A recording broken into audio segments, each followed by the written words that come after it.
presidente de la República de Cuba, Miguel Díaz-Canel Bermúdez, secretario general de las Organizaciones de las Naciones Unidas, Antonio Guterres, excelentísimos presidentes y delegaciones de los países invitados a la cumbre G7 más China, medios de comunicación nacionales e internacionales y en general a todos los aquí presentes.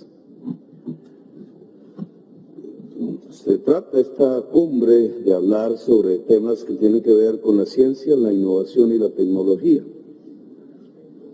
Y además, por su simbolismo, reunir a más de la mitad del mundo en un país que está bloqueado por una pequeña parte del mundo. Hablando de ciencia y tecnología, tendríamos que mirar qué nos dice la ciencia y la tecnología hoy, en sus corrientes fundamentales, en sus efectos determinantes sobre nuestro presente y nuestro inmediato futuro. Creo que ese debería ser el contexto por el cual arrancar incluso una discusión entre nosotros mismos, porque aquí existen posiciones diferentes. La ciencia hoy, que en mi opinión muy personal, debe ser la base para la construcción de cualquier propuesta de política progresista. En la historia reciente del mundo, en los 2 últimos siglos, no se puede separar una idea progresista del mundo de una visión científica. Hacerlo recae sobre opciones de tipo religioso, al cual hay que respetar, sobre posiciones ideológicas que deforman la realidad, pero nos alejan de la posibilidad de un cambio real del mundo. Hoy la ciencia nos dice que el principal problema de esta humanidad, la de hoy, la de nuestros hijos, la de nuestros nietos, se llama crisis climática. Eso dice la ciencia. Y en sus modelos poderosos, en sus principales universidades, en los miles de científicos que la mayoría de las naciones han propuesto al panel de expertos, incluso de una manera muy conservadora, dicen que los mayores afectados de esa crisis climática serán los pobres del mundo, las naciones pobres del mundo. Y por tanto de eso tenemos que hablar los 77. Porque la inmensa mayoría hacemos parte de las naciones que la ciencia llama los pobres del mundo, los parias de la tierra. Y seremos afectados porque muchas islas se hundirán. Seremos afectados, de acuerdo a uno de sus modelos, porque de aquí al 2070, es decir, en el espacio vital que nos distancia entre nosotros mismos y nuestros hijos y nuestros nietos cuando sean jóvenes, en ese pequeño espacio vital, la mayoría de los países que habitamos en la zona tórrida del mundo, como el mío, serán inhabitables. Y se forjará entonces de aquí hasta allá, y ya lo estamos viendo, un éxodo que alcanzará la cifra de 3.000 millones de personas según esos modelos científicos.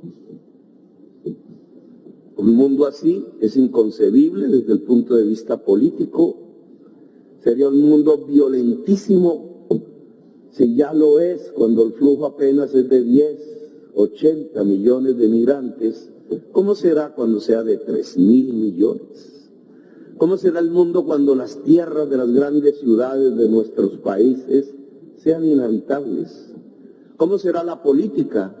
¿Cómo será la sociedad? ¿Habrá democracia o habrá barbarie? Barbarie que ya comienza a ser construida. Eso dice la ciencia. Y como discurso dominante ante esa realidad que nos muestra la ciencia, entonces aparece una serie de instrumentos de solución. Se nos habla en general a partir de la tecnología, como si la tecnología fuese una nueva religión a la cual hay que ponerle velas para que haga el milagro de la vida en este planeta. La tecnología debe llevarnos, dice el discurso dominante, a una economía descarbonizada. Es el nuevo concepto. Una economía sin carbón, sin petróleo. La economía descarbonizada en este grupo de los 77 provoca discusiones, porque algunos países son petroleros y quisieran que esto que yo hablo ni siquiera se dijera, porque algunos países como el mío son carboneros, o carboníferos si se quiere, porque algunos países desde otras perspectivas son islas y son las primeras que serán borradas del planeta con sus poblaciones o a través de la inmigración y el éxodo de sus poblaciones. Una economía descarbonizada, ¿qué es? El grupo de los 77 la aprueba, sabe cómo construirla, está construyendo los senderos democráticos que nos permitirían ganar a través de una economía descarbonizada, o simplemente nos negamos a discutir el tema. Una economía sin carbón, sin petróleo, sin fósiles, representaría los mismos niveles y relaciones sociales de poder que en el mundo de hoy, o implicaría su transformación profunda. En mi opinión, este concepto de economía descarbonizada tiene que ser tomado como una discusión seria por nosotros. ¿Cómo se construye ese mundo? ¿A partir de qué financiación? Es el primer tema que a mí me gustaría discutir. Hay dos opciones, básicamente, desde los días de hoy. O el capital, tal como lo definía la economía política clásica, y o fondos públicos. El capital, tal como lo definía la economía política clásica, solo invertirá en la descarbonización de la economía allí donde haya ganancia y rentabilidad. Y eso implica una esfera pequeña del esfuerzo que la humanidad tiene que hacer en todo el planeta. Una pequeña esfera del capital puede pasar del capitalismo fósil a eso que llaman el capitalismo descarbonizado. Pero lo que produjo la crisis climática no lo puede solucionar. El mercado, la acumulación ampliada de capital que produjo el cambio químico de la atmósfera no puede arreglar la atmósfera y por tanto garantizar la vida en el planeta, incluida la vida de la especie humana. Como antes, nunca hemos llegado a una conclusión que ya estaba escrita desde el siglo XIX. El capital acaba con sus propias bases, la naturaleza y el ser humano. Y esa frase escrita en el siglo XIX se llama hoy crisis climática. Luego, sin negar un espacio para el capital, sabiendo que queda recortado en su esfera propia, que es la ganancia, la rentabilidad y la codicia, hay otro espacio que es el fondo público. Los fondos públicos del mundo. Y aquí entonces tenemos una discusión porque no aparece en la declaración final de este evento. A pesar que sí se hizo en la de presidentes de América del Sur y en la de la Unidad Africana en Kenia hace unos días y semanas. Y es que los fondos públicos se pueden acrecentar, porque aquí habría que acrecentarlos de dos maneras. Uno, como nos proponen desde Estados Unidos y Europa, endeudándonos más. Me temo que muchos integrantes del G77 aceptan pasivamente este camino. Es decir, que para poder solucionar problemas que se causaron en una enorme chimenea y se siguen causando en los Estados Unidos, en la China y en la Unión Europea, tengamos nosotros para poder salvar la vida que endeudarnos aún mucho más de los niveles actuales. Eso no es posible. Luego queda otro camino para acrecentar los fondos públicos: disminuir la deuda. Y aquí mi discusión, incluso con el gobierno anfitrión. Si no abordamos el camino de disminuir la deuda, la única manera de financiar la economía descarbonizada en todo el mundo es el capital y el endeudamiento. Es decir, una reproducción y profundización de las relaciones de dominación del mundo. Pero si planteamos en conjunto, como la mayoría de la humanidad, que el tercer camino también es viable y quizás el más poderoso, que es disminuir la deuda, y para ello está la experiencia en el COVID, que es un efecto de la crisis climática, de los derechos especiales de giro a escala universal. No es una negociación país por país, es una negociación universal sobre un cambio del sistema financiero del mundo.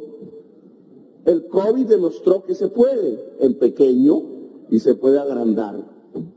La emisión universal de derechos especiales de giro, de manera progresiva, a partir de los niveles de pobreza de la humanidad, pagando la deuda, no condonándola, sino pagando la deuda a los acreedores, para que disminuya la deuda en cada país y se abran espacios presupuestales en todo el mundo, es decir, fondos públicos que nos permitan financiar la transición hacia la economía descarbonizada. Esta propuesta, aprobada en América del Sur, en África, en ciertas reuniones previas como la de París, en mi opinión, debería ser retomada por el G77. Porque nosotros no perdemos allí, ganamos. Porque al final, cuando estamos hablando de fondos públicos, estamos diciendo, primero, que lo público vuelve a ser el centro de la transformación del mundo, y es un cambio de paradigma. Y segundo, que para poder hacer esas inversiones de transición a la economía descarbonizada, tenemos que pasar un plan Marshall que hay que planificar. Un concepto que no habíamos vivido como humanidad.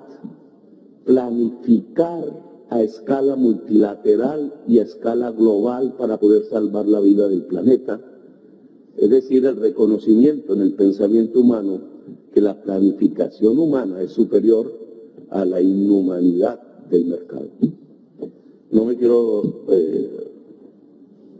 alargar más, pero esta discusión tiene una cosa que enturbia en este momento las posibilidades de llevarla a cabo, aún entre nosotros. Y es que nos estamos matando entre sí. Es que no podremos asumir las responsabilidades de los principales problemas de la humanidad si aquí hay guerra. Y yo le pediría al G77 que también abordáramos este tema de la guerra para superarla. No porque tengamos que tomar partido entre Rusia o Ucrania, sino que deberíamos comparar dos situaciones explícitamente en el debate mundial del hoy. ¿Cuál es la diferencia entre la guerra de Rusia y Ucrania con la de Israel y Palestina? ¿Y por qué esa doble moral para asumir un gran frente de unidad humana en la guerra de Rusia y Ucrania contra Rusia y no tomar partido y sabotear la posibilidad de un gran frente humano en la ocupación de Israel en el territorio palestino si es lo mismo? ¿No sería la hora de que el G7 le planteara a las Naciones Unidas y a los poderes del mundo que llegó la hora de hacer dos conferencias de paz inmediatas en bien de la humanidad y para abrir los espacios de la discusión en el que el mundo sí tiene que entrar? La crisis climática, que es una conferencia de paz sobre la guerra en Ucrania y una conferencia de paz al mismo tiempo sobre la ocupación palestina. Gracias, muy amable, por habernos escuchado.